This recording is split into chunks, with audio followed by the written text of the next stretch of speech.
semuanya, balik lagi di Pod Meeting, podcast mingguan broadcasting.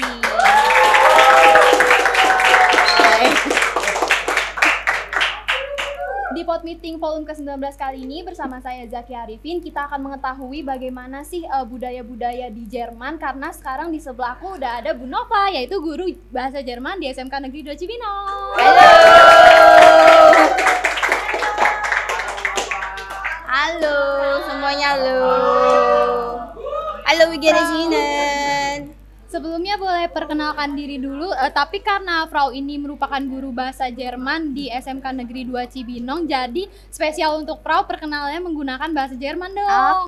Guten Morgen, ich heiße Nova. Ich komme aus eigentlich Süd-Sumatra und ich bin 43 Jahre alt. Ich bin Deutschlehrerin an der SMK Negeri 2 Cibinong, Kabupaten Bogor. Das war's alles.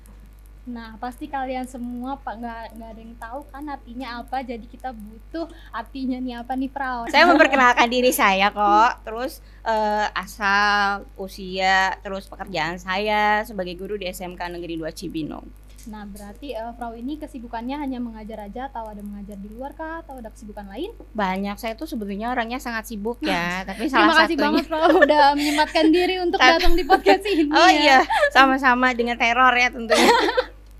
Sebetulnya dulu beberapa tahun yang lalu ya, mungkin 1 tahun atau 2 tahun yang lalu saya sempat membantu teman mengajar ekskul di SMA Penabur.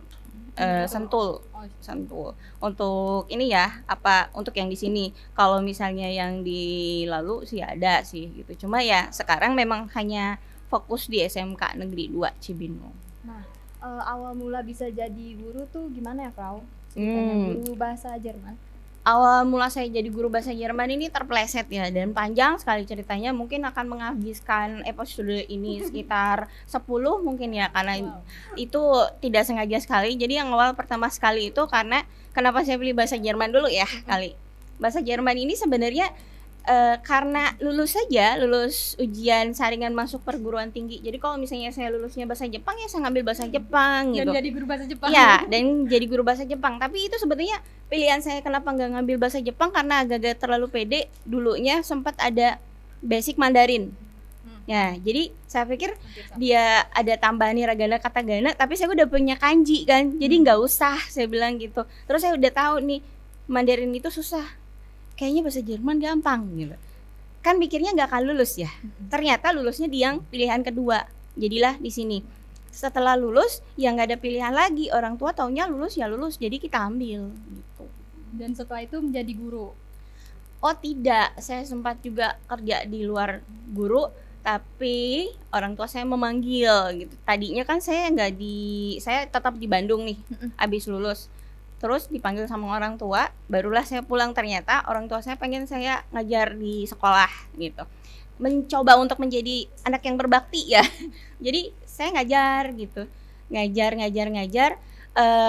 Honor ya awalnya paling setahun, itu juga tidak minat untuk jadi guru sih sebenarnya. Ya udah karena mengikuti kata-kata orang tua.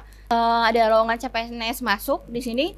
Saya tuh sengaja melewatkan berita itu, tapi ayah saya yang nganterin. Ayo jadi gini, ayo gitu, sampai pas saya sengaja meninggalkan berkas pun sama ayah dianterin ke tempat nganterin berkasnya. Kalau dulu via pos ya. Ya jadi saya nggak bisa lari lagi. Terus pas di BKD-nya sendiri waktu itu, petugas BKD-nya tuh bilang bahasa Jerman ini lowongannya ada 4, yang lamar baru 2.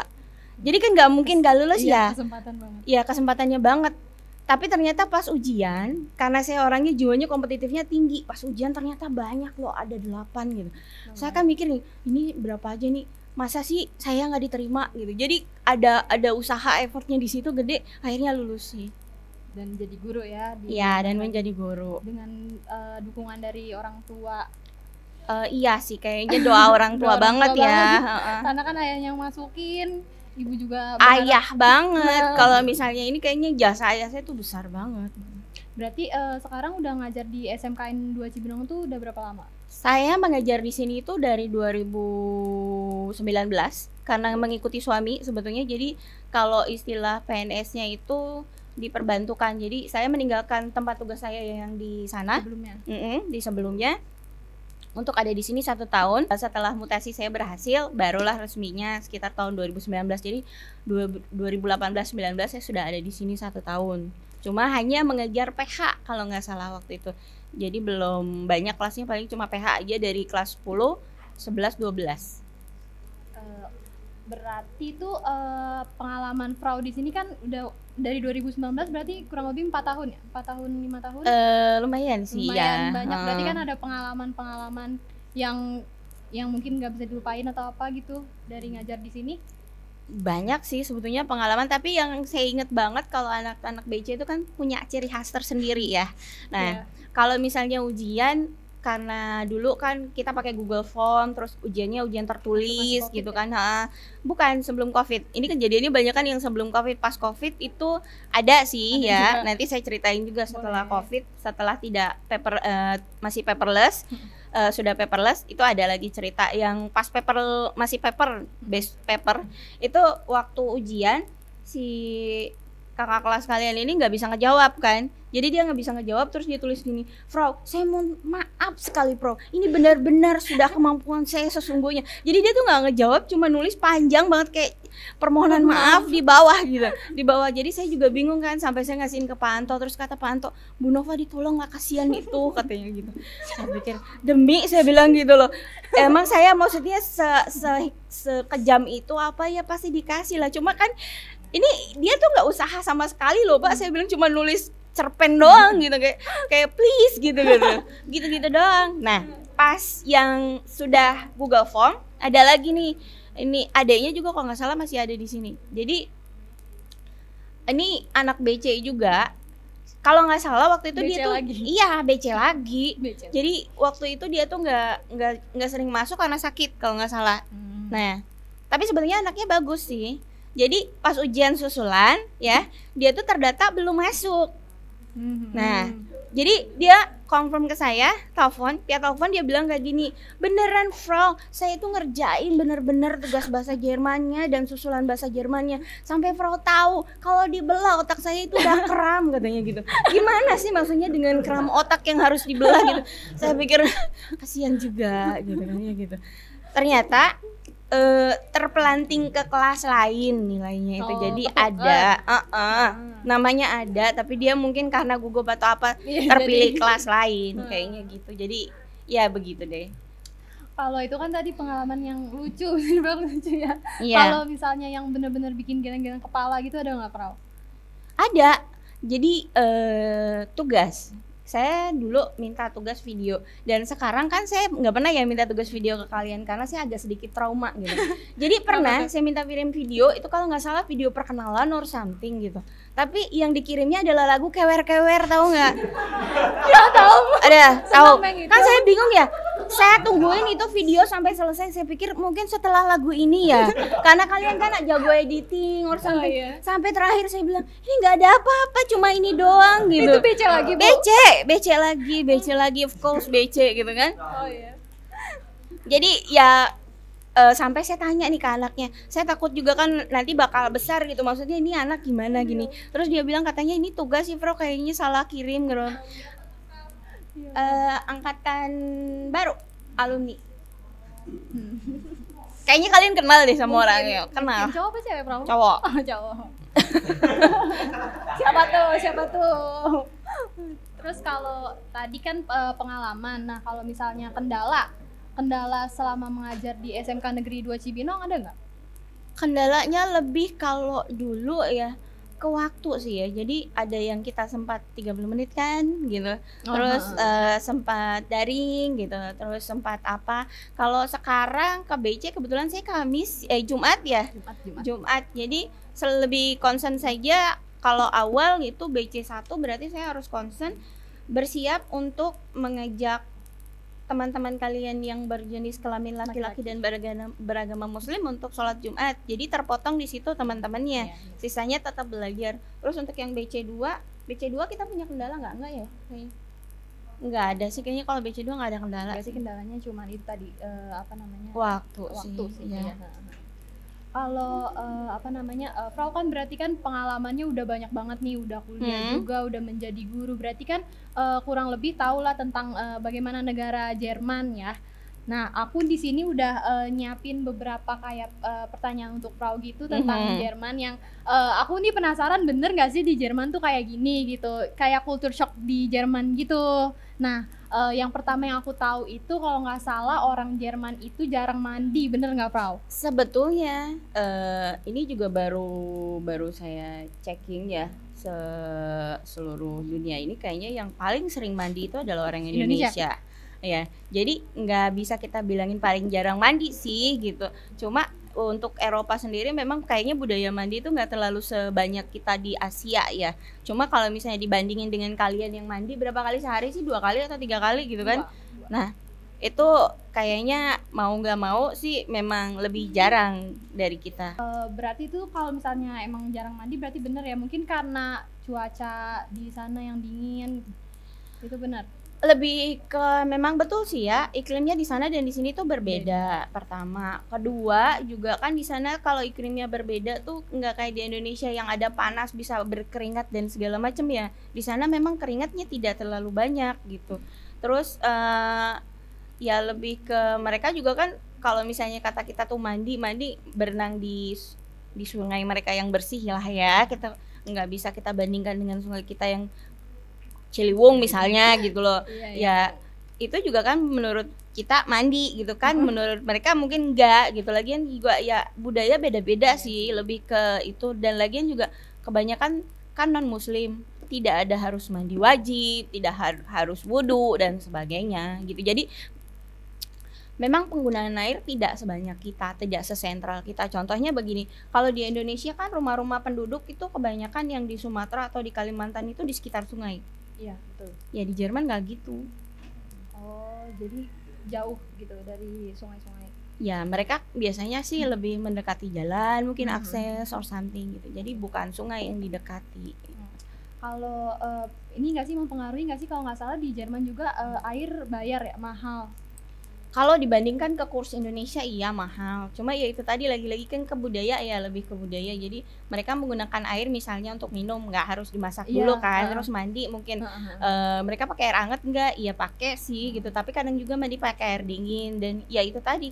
Kalau kita kan misal nih cuci tangan, wudhu, or something kan sudah menggunakan banyak air. Kalau mereka kan tidak gitu. Terus satu lagi misalnya kita buang air nih. Mereka kan pakai tisu nggak pakai air.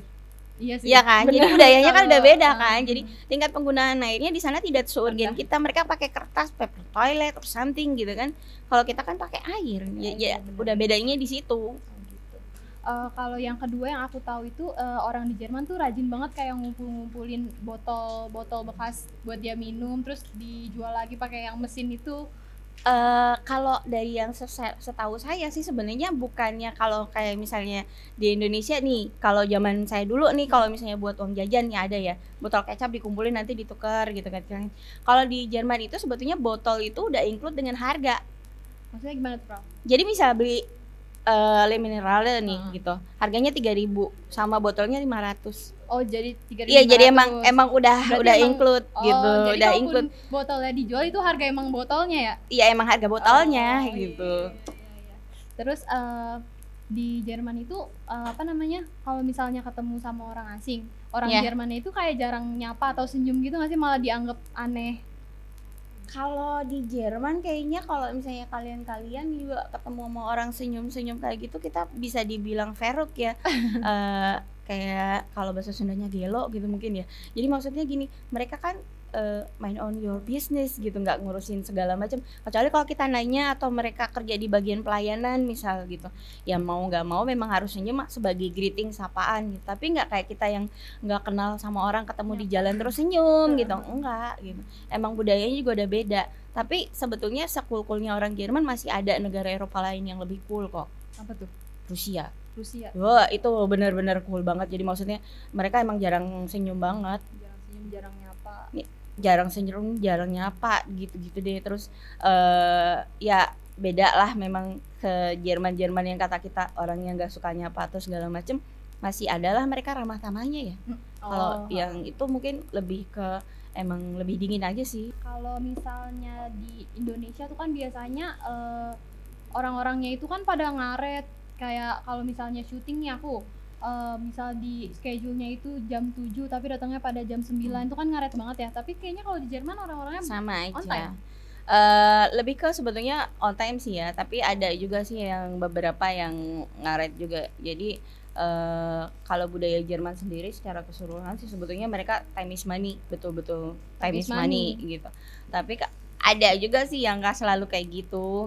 Tapi ya untuk umumnya sih iya, memang lebih on time daripada kita. Jadi kalau misalnya janji nih, kata orang Indonesia jam 2 OTW gitu. Orang Jerman udah ada di situ. Jam 2 udah di situ ada. ya. Terus karakteristik orang Jerman yang bener-bener beda banget, kelihatan beda dari orang Indo tuh apa, Frau? Lebih ke pola pikir kali ya. Maksudnya gini, kalian seusia kalian mungkin belum memikirkan tentang nanti aku mau tinggal di mana, nanti aku mau kerja apa, terus something. Kalau saya tanya sama anda juga mungkin kan mikir gini, nanti mau kuliah jurusan apa, udah masih bingung gitu kan ya. Kalau misalnya mereka kan udah kerja part time kan gitu, setidaknya oke, kalau nggak yang bagian ini langkahnya tuh udah ada, terus mau kuliahnya apa gitu, karena mereka harus jelas juga jurusannya apa dan harus mampu nggak di jurusan itu gitu. Nah kalau soal part time gitu biasanya anak-anak sekolah di Jerman tuh emang udah part time atau lulus dulu kah atau sebelum lulus. Jadi mereka usia remaja tuh udah mulai part time sedikit, karena pelajar di sana boleh kerja 8 jam seminggu kan. Nah itu digunakan semaksimal mungkin. Lagian juga Jerman kan punya aturan yang lebih clearly ya. Untuk kalau misalnya 8 jam seminggu ya berarti misal nih ada perusahaan makanan gitu, dia berarti butuh orang buat nyuci piring kan kalau misalnya restoran ya. Nah itu yang part time bisa kerja di situ kan, gak selalu banyak piring kan, jadi dia kumpulin dulu piringnya, nanti pas baru dihitungnya per jam gitu. Nah kalau misalnya sistem sekolah di Jerman tuh sama kayak di Indo atau beda gimana? Juga mereka itu punya Grundschule. Terus Grundschule itu kalau kita tuh kayak SD ya, tapi sebelum itu juga ada kayak semacam TK, SD, TK, terus kindergarten, on preschool dan sebagainya. Jadi beda. Kalau misalnya dari SD itu mata pelajaran mereka tuh yang harus banget tuh paling cuma, setahu saya yang saya pelajari mungkin sudah berbeda ya, karena undang-undangnya juga mungkin sudah berkembang. Dulu tuh mereka tuh harus belajar, kalau yang TK tuh, yang SD ini belajar matematika, olahraga itu sama saya lupa lagi, pokoknya ada yang harus, dan itu matematika sama bahasa Jerman. Jadi mereka juga belajar bahasa Jerman. Mereka juga bahasa Jerman belajar. Yang kalian pelajari bahasa Jerman ini nih masih level SD, yang belum sampai gitu kan ya. Untuk ke Jerman, tinggal di Jerman 6 bulan atau lebih, itu syaratnya adalah lulus sertifikatoid level A1. Nah, A1 itu berarti ada level tingkatan-tingkatannya gitu. A1 itu yang paling tinggi kah atau yang paling rendah? Yang paling tinggi itu ada CT, terus di atasnya lagi ada, nanti ujungnya adalah Sprachdiplom. Jadi diploma bahasa lah istilahnya gitu, jadi D4 gitu. Berarti kalau misalnya orang Indo mau kuliah di Jerman harus ikut tes itu? Ya. Atau bisa jadi dia ikut jalur internasional. Jadi yang dipegangnya bukan bahasa Jermannya tapi TOEFL ya. TOEFL tapi levelnya bukan yang di sini. Minimal TOEFL Singapura kalau setahu saya kemarin. Jadi mereka punya kelas internasional yang memang 2 bilingual Jerman Inggris gitu kan ya.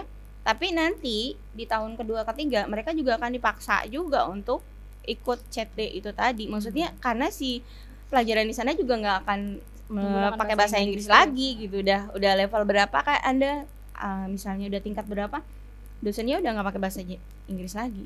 Nah kalau ngomongin bahasa itu, keunikan bahasa Jerman tuh apa sih, Prof? Unik bahasa Jerman itu adalah gramatik, jadi terlalu banyak aturan, tapi aturannya akan dia langgar. Contohnya misalnya ich heiße, terus kan kalau misalnya du itu kan pakai ST kan, heiße kan, harusnya kan S-nya jadi 3. Itu jadi 2 cuma ya. Jadi ich heiß, er heiß, du heiß gitu kan ya.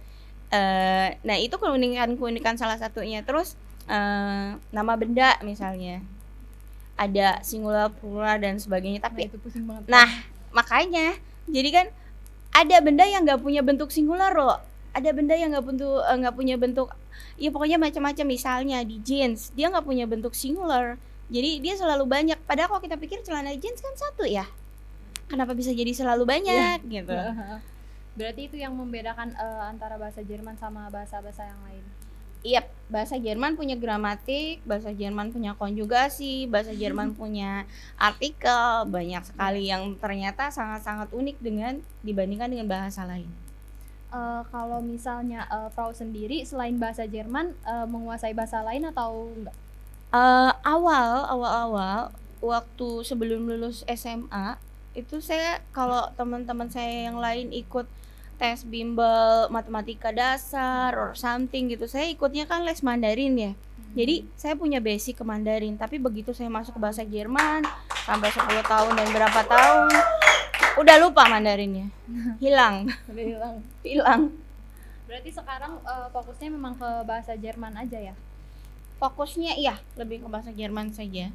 Nah, tadi kita udah ngomongin bahasa, sekarang aku mau tahu sejarah di Jerman yang Frau tahu aja deh.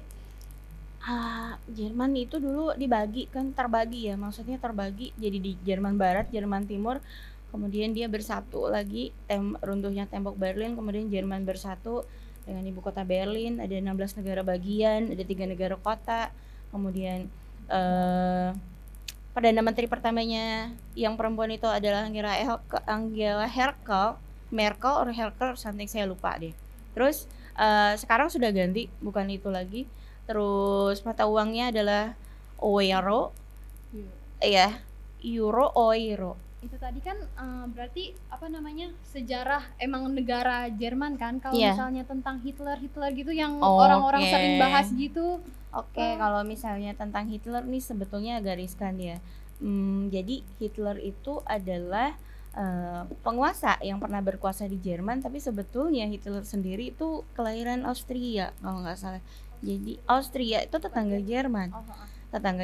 Terus untuk sebagai pemimpin sih di satu sisi ada baiknya, tetap nggak akan selalu buruknya, cuma ada juga buruknya dengan isu genosida terhadap bangsa Yahudi kan, itu yang dituin sama mengusung bahwa bangsa Arya di atas segalanya dan akhirnya ingin menguasai negara yang untuk menjajah lah istilahnya untuk zaman dulu. Sekarang ya begitu sih. Jadi ya sebagai pemimpin mungkin bagus lah ya bisa mempersatukan Jerman, dengan segitunya bisa bersatu gitu kan ya. Terus kalau misalnya bisa di follow sama orang gitu loh, bisa banyak pengikut kan berarti dia bagus tuh. Tapi di sisi lainnya ya yang dia usung kayak misalnya visi misinya lah yang ternyata itu nggak terlalu bagus ke negara lain karena pengen nguasai gitu. Intinya sih itu. Wow, berarti itu keren banget tadi Frau, walaupun dia nggak ke Jerman, kita nggak belajar di Jerman, tapi dia tahu sejarah-sejarah Jerman gitu. Nah, kurang lebih apa sih, aku mau nanya kesulitan yang Frau hadapin selama kayak belajar bahasa Jerman atau apa gitu. Pasti kan ada kesulitan yang mempelajari sejarahnya juga, itu tahu dari internet kah atau memang Frau mempelajari sendiri, nyari tahu sendiri? Sebetulnya kalau misalnya kuliah bahasa Jerman tuh, kebetulan saya dulu kuliah itu memang ada pelajaran sejarahnya. Oh, berarti bukan bahasanya aja ya? Bukan, jadi kita ada pelajaran kontrastif Kulturkunde, Geschichte, terus ada lagi bla bla bla dan segala macam. Intinya sih kalau dari misal Leseverstehen dan 4 keterampilan ya, membaca, menulis dan sebagainya, itu di luar itu. Jadi memang ada, tapi levelnya begitu kita bukan di awal semester, sudah mau di akhir semester, udah mau semester keberapa gitu.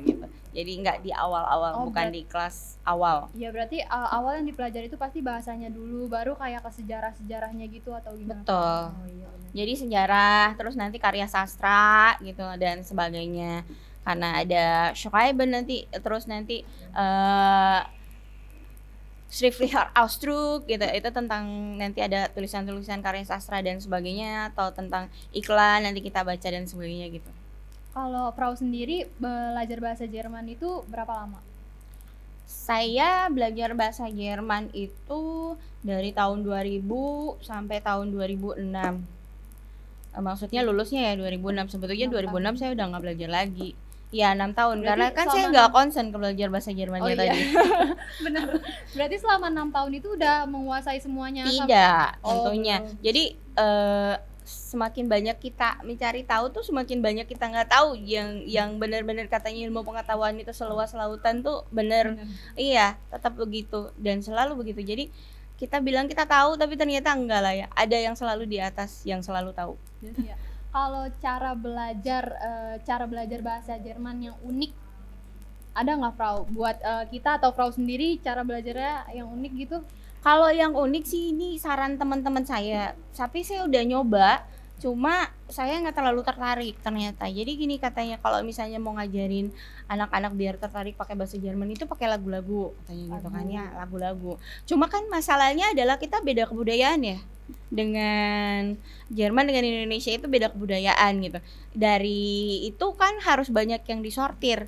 Yang jatuhnya kan akan lebih banyak lagu anak-anak daripada lagu dewasa yang seusia kalian gitu kan ya. Kayak misalnya lagu apa dan itu jatuhnya lagi ke kalian sudah nggak menarik lagi, ini kan buat baby gitu, buat anak-anak gitu, nggak gitu. Kalau misalnya saya bebaskan misalnya gini, ada norma-norma yang ini nggak boleh, ini nggak boleh, ini nggak boleh gitu. Dari segi pakaian mungkin gitu kan, dari segi apa mungkin mereka pakai musim panas ya terbuka loh, nggak kayak kita gitu kan ya. Kalau misalnya kita kan mau musim panas, musim dingin, mau musim apa pun, musim layangan, musim duku, bajunya tetap sama gitu. Kalau mereka musim dingin tertutup, musim panas dibuka dong gitu kan. Nah kan beda gitu.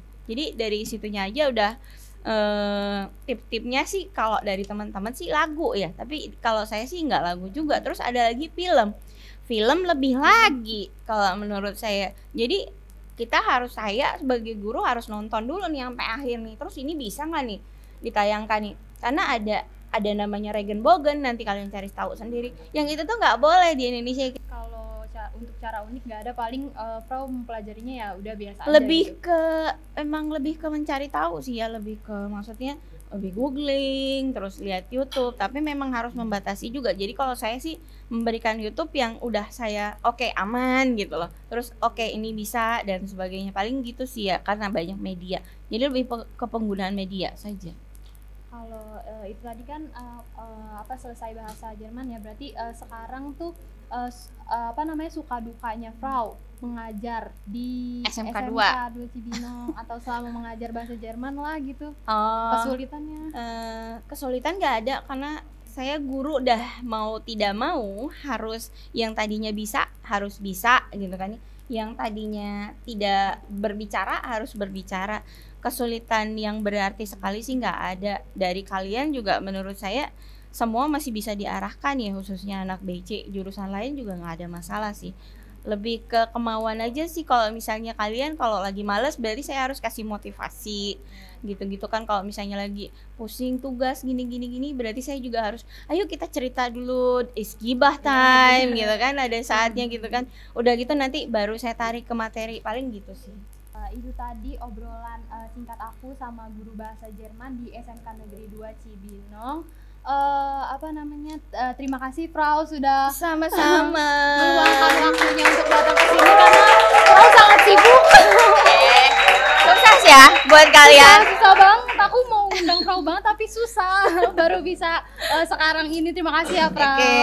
Nah, udah selesai sudah pembicaraan kita pada hari ini di Pod Meeting ke volume ke-19. Terima kasih buat teman-teman, jangan lupa saksikan terus Pod Meeting Podcast Mingguan Broadcasting di channel YouTube Kita Broadcasting SMK Negeri 2 Cibinong. Dadah!